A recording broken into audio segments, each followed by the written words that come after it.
بسم اللہ الرحمن الرحیم۔ السلام علیکم ورحمۃ اللہ وبرکاتہ۔ عزیز سامعین محترم، آج 3 روایات آپ حضرات کے سامنے گوش گزار کریں گے۔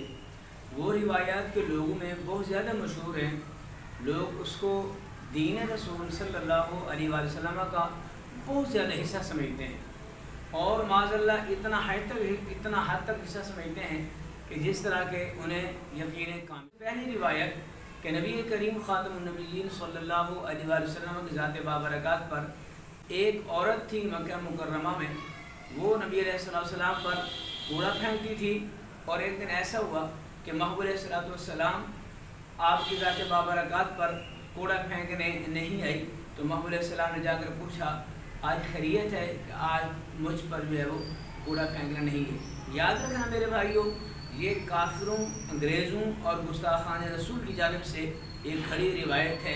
یہ کیسے ہو سکتا ہے کہ جو صحابہ کرام رضی اللہ تعالی عنہم اجمعین محبوب علیہ السلام کے مبارک نام پہ اپنی جان دینے کو یا وہ سعادت سمجھتے تھے؟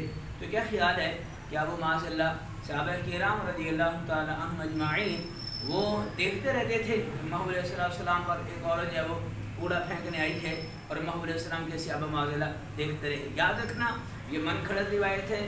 اس روایت کا، اس موضوع روایت کا حدیث رسول صلی اللہ علیہ وآلہ وسلم سے دور دور تک بھی تعلق نہیں ہے، لہذا اس روایت کو محبوب لجپال صلی اللہ علیہ وآلہ وسلم کے دین کا حصہ بنا کر بیان کرنا ہرگز جائز نہیں ہے، حرام ہے، سخت حرام ہے۔ محبوب کریم صلی اللہ علیہ وآلہ وسلم کی ذات بابرکات پر صحابہ کرام رضی اللہ تعالی عنہم اجمعین وہ قطرہ جو محبوب علیہ السلام آپ وضو فرماتے ہوئے پانی کے قطرات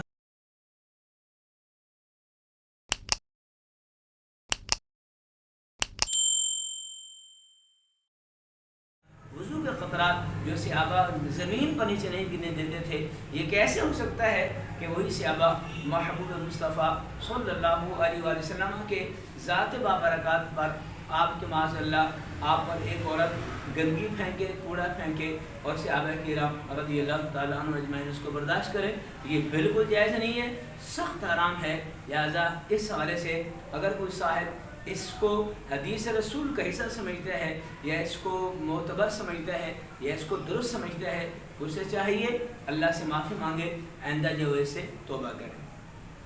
دوسری بات جو ہے وہ یہ ہے کہ لوگوں میں بہت زیادہ مشہور ہے کہ ابو جہل جو تھا نبی کریم خاتم النبیین صلی اللہ علیہ وآلہ وسلم کا چچا تھا۔ ایسا نہیں ہے، یہ جو ابو جہل تھا یہ قبیلہ بنی مخزوم سے اس کا تعلق تھا، یہ محبوب کریم صلی اللہ علیہ وآلہ وسلم کا چچا نہیں تھا، بلکہ آپ کے چچا جو تھے وہ 11 تھے، اور بعض کہتے ہیں 10 تھے، بعض کہتے ہیں 12 ہیں، اس میں اختلاف ہے۔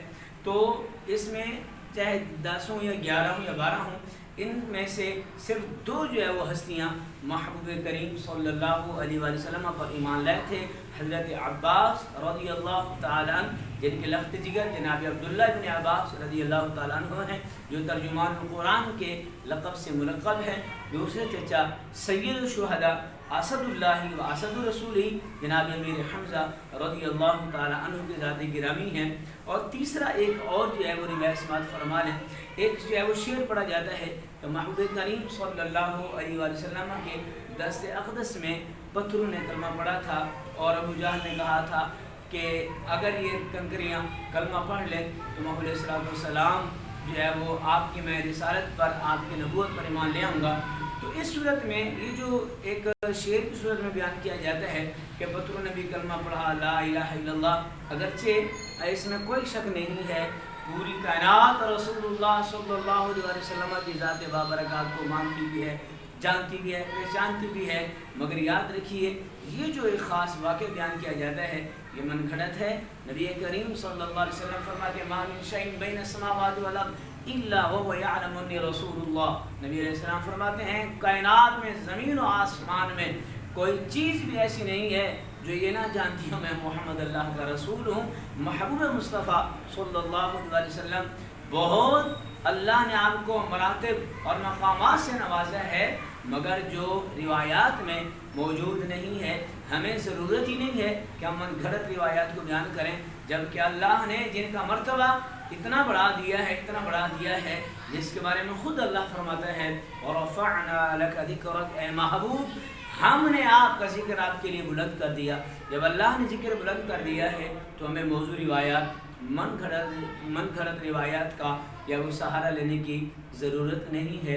لہٰذا 3 روایات ہم نے آپ کے سامنے بیان کی ہیں۔ ایک پہلی روایت کہ نبی کریم صلی اللہ علیہ وسلم کی ذات بابرکات پر کوڑا پھینکنے والی جو روایت ہے یہ من گھڑت ہے، لہٰذا اس کو حدیث رسول صلی اللہ علیہ وسلم کے طور پہ بیان کرنا جائز نہیں ہے۔ نمبر 2 کہ نبی علیہ السلام کا یہ جو ابو جہل تھا یہ اس امت کا فرعون چچا تھا، یہ بھی روایت من گھڑت ہے۔ اور نمبر 3 نبی علیہ السلام کے کہنے پر کنکریوں نے کلمہ پڑھا۔ ابو جہل نے جب ڈیمانڈ کی تھی اگر آپ نے نبوت و رسالت کے دعوے دار ہو تو اس کنکریوں سے کہو کلمہ پڑھ لو، یہ روایت بھی من گھڑت ہے۔ لہٰذا ان 3 روایات کو آپ ذہن میں رکھیں اور احباب تک پہنچائیں۔ اللہ تعالیٰ ہم سب کو ہمیشہ دین متین کی تعلیمات پہ عمل کرنے کی توفیق عطا فرمائے۔ وآخر دعوانا ان الحمد للہ رب العالمین۔